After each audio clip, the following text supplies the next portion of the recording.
Assalamualaikum warahmatullahi wabarakatuh. Perkenalkan, saya Aikundi Zahroka dengan NIM 1255 01209997. Di sini saya akan menjelaskan aplikasi yang saya buat, yaitu sistem rental kendaraan yang saya beri nama Rintrade System. Aplikasi ini saya buat menggunakan konsep Object Oriented Programming atau OOP dengan tujuan supaya sistem lebih terstruktur, rapi, dan mudah dikembangkan. Jadi, secara sederhana, aplikasi ini digunakan untuk mengelola proses rental kendaraan. Di dunia nyata kan biasanya rental itu ribet ya, harus catat pelanggan, kendaraannya, transaksi, dan lain-lain. Nah, aplikasi ini membantu semua menjadi lebih terorganisir lagi. Sistem ini mendukung pengelolaan data kendaraan, data pelanggan, transaksi rental, pembayaran, serta laporan dan penyewaan. Di dalam sistem ini ada beberapa fitur utama, yaitu ada admin, dia bisa menambah atau melihat data kendaraan. Dia bisa nambah kendaraan, ubah data kendaraan, hapus kendaraan, dan lihat daftar-daftar kendaraannya. Dan juga si admin ini juga bisa mengelola data pelanggan. Dia registrasi pelanggan, terus menambah data pelanggan juga. Nah, si pelanggan ini dia melakukan transaksi rental. Dia bisa menyewa kendaraan. Kemudian sistem akan menghitung biaya sewa dan ada laporan juga untuk menghitung total data dan pendapatan. Jadi alurnya itu pelanggan datang, terus kemudian pilih kendaraan, sewa, bayar, lalu data akan tersimpan secara otomatis di dalam sistem. Nah, sekarang saya akan menjelaskan tentang inheritance. Inheritance itu sebenarnya konsep warisan, jadi satu kelas dia bisa mewarisi sifat dari kelas yang lain. Contohnya di program saya punya kelas user sebagai kelas utama. Nah, kelas user ini kemudian diturunkan menjadi kelas admin dan kelas pelanggan. Kenapa dibuat seperti itu? Karena admin dan pelanggan sebenarnya punya data yang sama seperti nama, email, dan password. Jadi daripada ditulis ulang, kita cukup buat di kelas user lalu diwariskan ke turunannya. Tetapi tetap ada perbedaan. Si admin ini dia punya fitur mengelola kendaraan dan laporan. Lalu, si pelanggan ini punya fitur untuk menyewa kendaraan. Selain itu, inheritance juga saya terapkan pada kendaraan. Kendaraan ini sebagai parent, mobil, motor, dan bus ini sebagai child. Jadi, semua kendaraan itu punya data dasar yang sama, tetapi masing-masing punya ciri khas yang berbeda. Selanjutnya, tentang penggunaan super function.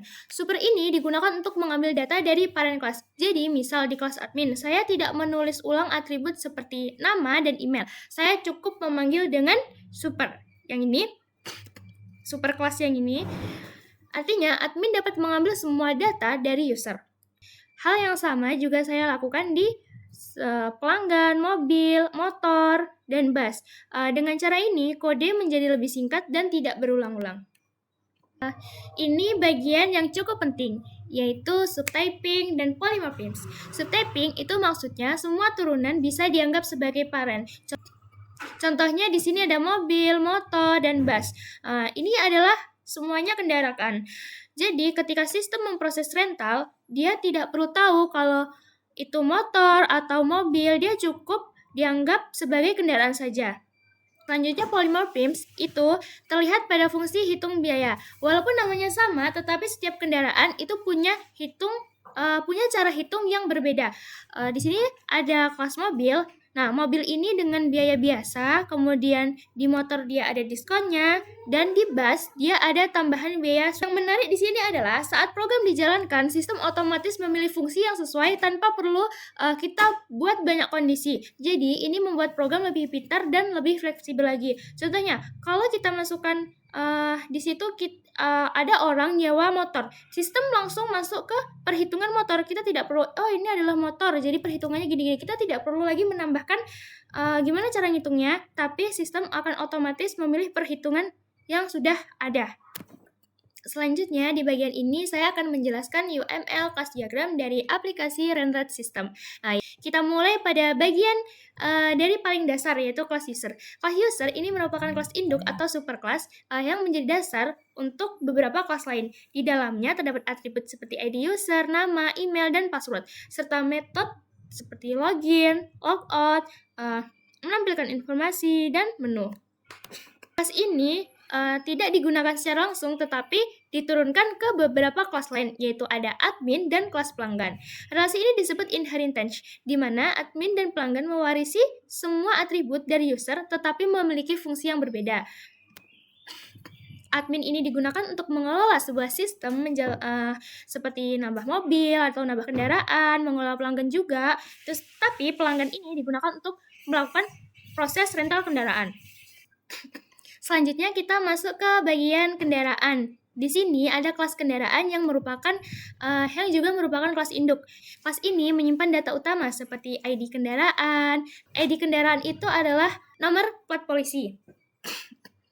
Terus ada mereknya, ada modelnya, terus tahun, harga sewanya, dan statusnya itu sedang terpinjam atau ada. Dari kelas ini kemudian diturunkan ke beberapa kelas, yaitu ada kelas mobil, motor, dan bus. Nah, relasi ini disebut juga dengan inheritance. Masing-masing turunan memiliki karakteristik tambahan. Mobil ini memiliki jumlah kursi dan transmisinya. Kemudian motor memiliki sisi dan tipe motornya. Kemudian si bus ini memiliki tambahan kapasitas penumpang. Selain itu, masing-masing kelas ini juga memiliki cara menghitung yang berbeda. Contohnya seperti tadi yang sudah saya jelaskan, mobil ini kan dia punya perhitungan yang biaya biasa, kemudian motor punya diskonnya, terus bus ini ada tambahan supirnya. Berikutnya kita masuk ke bagian inti, yaitu kelas rental. Kelas ini berfungsi sebagai penghubung antara pelanggan dan juga kendaraan. Nah, di dalamnya terdapat data seperti ID rental, pelanggannya siapa, kendaraannya apa, tanggal pinjamnya tanggal berapa, kemudian lama sewanya, dan total biayanya. Relasi antara rental dengan pelanggan ini disebut association karena mereka saling berhubungan dalam satu transaksi. Selain itu, di dalam kelas ini juga terdapat proses rental kendaraan, pengembalian kendaraan, dan juga perhitungan biaya rentalnya.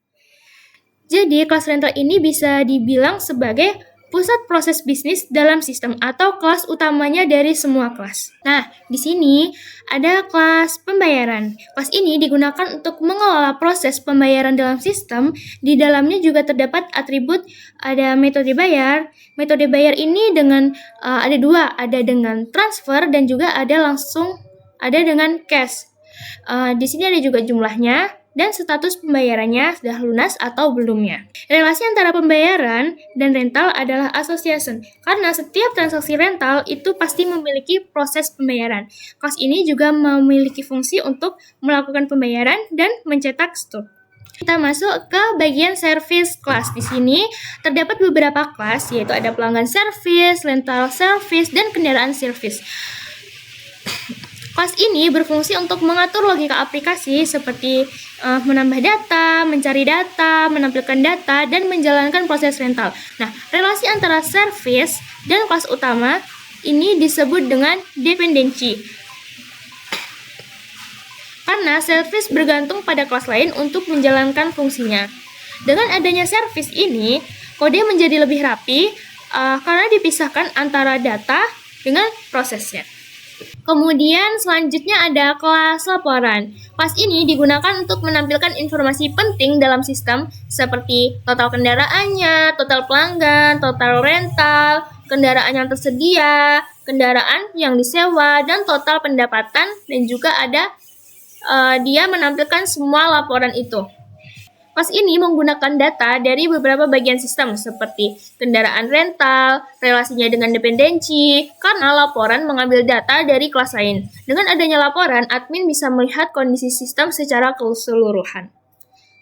Baik, setelah saya menjelaskan struktur dan UML dari sistem, selanjutnya saya akan mendemonstrasikan bagaimana aplikasi ini berjalan. Pada tampilan awal login, di sini kita bisa lihat tampilan awal program. Pertama, sistem meminta kita untuk login sebagai admin. Di sini, masukkan emailnya ini, email dan password yang sudah tersedia.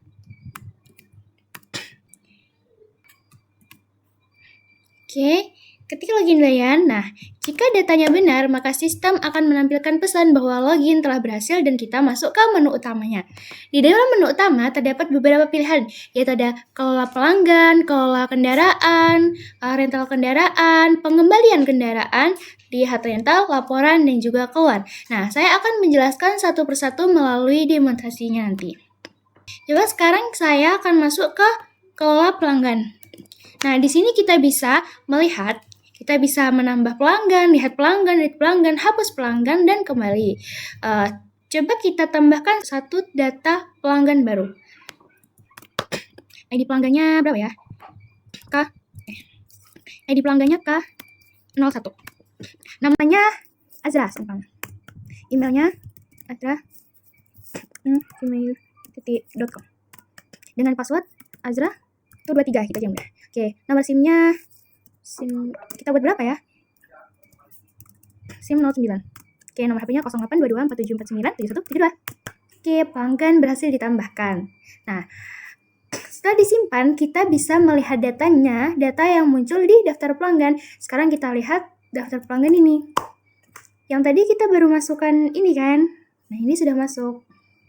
Ya, selanjutnya saya akan masuk ke menu kelola kendaraan. Nah, di sini admin bisa menambahkan kendaraan baru. Nah, di sini tambah kendaraan. Kita pilih mobil. Nomor BM-nya, BM tuh kan biasanya ditentukan sama ini ya. Oh ya, BM dari BM mobilnya.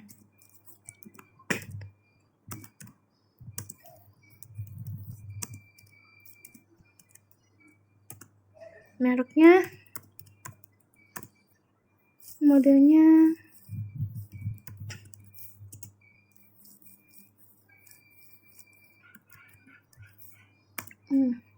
harga sewanya itu adalah 50.000. Nah, sekarang kendaraan berhasil ditambahkan. Selanjutnya lihat daftar kendaraan. Nah, di sini ya daftar kendaraan yang Toyota tadi sudah berhasil ditambahkan. Sekarang kita masuk ke proses utama, yaitu rental kendaraan. Nah, pertama, sistem menambahkan daftar pelanggan, lalu kita pilih salah satu. Oke, nah, kemudian sistem menampilkan daftar kendaraan yang tersedia. Di sini ada beberapa tersedia. Pilih dengan BM. Nah, lalu pilih kendaraan kan sudah, terus lalu kita masukkan lama sewa, misalnya. Oke, sistem di sini secara otomatis menghitung total biaya. Ini rental langsung diproses kan dengan ID rentalnya segini, pelanggannya ini. Oke, perhitungan ini menggunakan konsep polymorphism karena setiap jenis kendaraan memiliki hitung biaya yang berbeda. Di sini metode pembayaran ada dua, ada transfer bank, ada cash. Coba kita milih cash ya. Setelah itu, kan setelah pembayaran dilakukan, status akan berubah menjadi lunas dan transaksi berhasil disimpan. Selanjutnya, saya coba menu pengembalian kendaraan. Nah, di sini kita pilih ID rental yang ingin diselesaikan. Pengembalian kendaraan.